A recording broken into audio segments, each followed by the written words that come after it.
دیکھیں، ہر انسان کی زندگی کا کوئی نہ کوئی مقصد ہوتا ہے،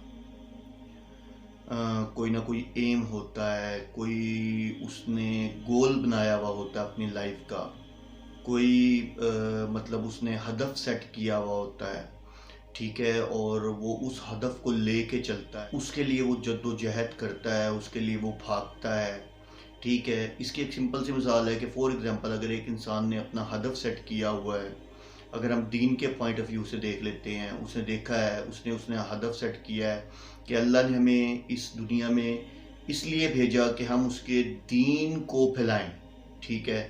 تو وہ کیا کرتا ہے کہ وہ اس کا گول یہ ہوتا ہے کہ میں قرآن کو سمجھوں، قرآن کی عربی کو سمجھوں، اور قرآن کی عربی کو سمجھ کے قرآن کو پڑھوں اور احادیث کا مطالعہ کروں، اور کر کے میں لوگوں تک اللہ کا دین پہنچاؤں، ٹھیک ہے۔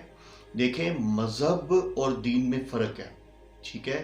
فرق یہ ہے کہ مذہب تو ہمیں لاشعوری طور پہ، پیدائشی طور پہ، یعنی کہ ہم جب پیدا ہوئے کسی مسلم گھرانے میں تو وہ ہمیں مل گیا، ٹھیک ہے، وہ ہمیں مل گیا، لیکن کیا ہمارے اندر دین ہے؟ دین جو ہے وہ ہدف ہے، اس کو حاصل کرنا ہے ہم نے، اس کے لیے جد و جہد کرنی پڑتی ہے۔ اب یہ تو اگزامپل ہو گئی اسلامک پوائنٹ آف ویو سے۔ اب ایک دوسری اگزامپل میں آپ کو دیتا ہوں، اس کی ایک لاجک دیتا ہوں کہ کوئی انسان فور ایگزامپل پڑھتا ہے اس دنیا کے اندر، تعلیم حاصل کرتا ہے کہ جی میں نے ڈاکٹر بننا ہے، وہ ایک ایم بناتا ہے، گول سیٹ کرتا ہے، ٹھیک ہے، ہدف بناتا ہے، اور وہ ڈاکٹر بن جاتا ہے۔ اسی طرح ملٹیپل۔ اب جس انسان کا کوئی گول ہی نہیں ہے، جس انسان کا کوئی ہدف ہی نہیں ہے، یا جس نے اپنی لائف کا کوئی ایم بنایا ہی نہیں ہوا کہ وہ اس نے کرنا کیا ہے، تو وہ انسان حیوانوں سے بدتر ہے۔ مطلب آپ یہ دیکھیں نا کہ حیوان کیا ہے، حیوان کی زندگی کا کوئی گول تو ہوتا نہیں ہے۔ حیوانوں نے کیا کرنا ہوتا ہے، حیوان جو اللہ تعالیٰ نے بنائے ہیں وہ بیسیکلی تو ایک انسٹنکٹ کے طور پہ کام کر رہے ہیں، ٹھیک ہے بھائی۔ ان کو کوئی ہدف تو ہے نہیں، کھانا کھانا ہوا، جیسے چوپایوں کی مثال لے لیں، بیل کی مثال لے لیں، آپ کتے کی مثال لے لیں، کوئی بھی لے لیں، انہوں نے کھانا کھانا ہوا یا کچھ کھانا ہے انہوں نے، تو انہوں نے ادھر ادھر منہ مارتے ہوئے کچھ نہ کچھ کھا لینا ہے۔ ہاں، سیکس ہے، سیکس ان کو یعنی کہ وہ ہوتا ہے ان کی افزائش نسل، یعنی کہ ان کی نسل آگے بڑھتی ہے اس سے۔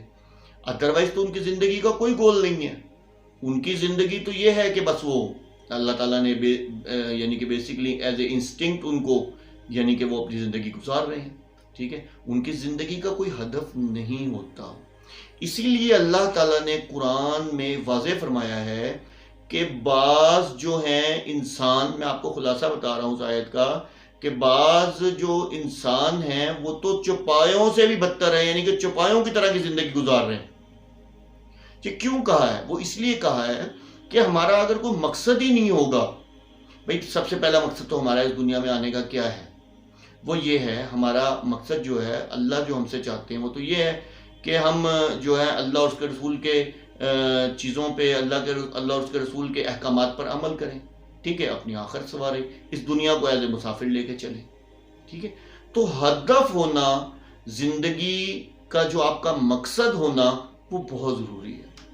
تو جس کی زندگی کا کوئی مقصد نہیں ہے وہ حیوانوں سے بدتر زندگی گزار رہا ہے۔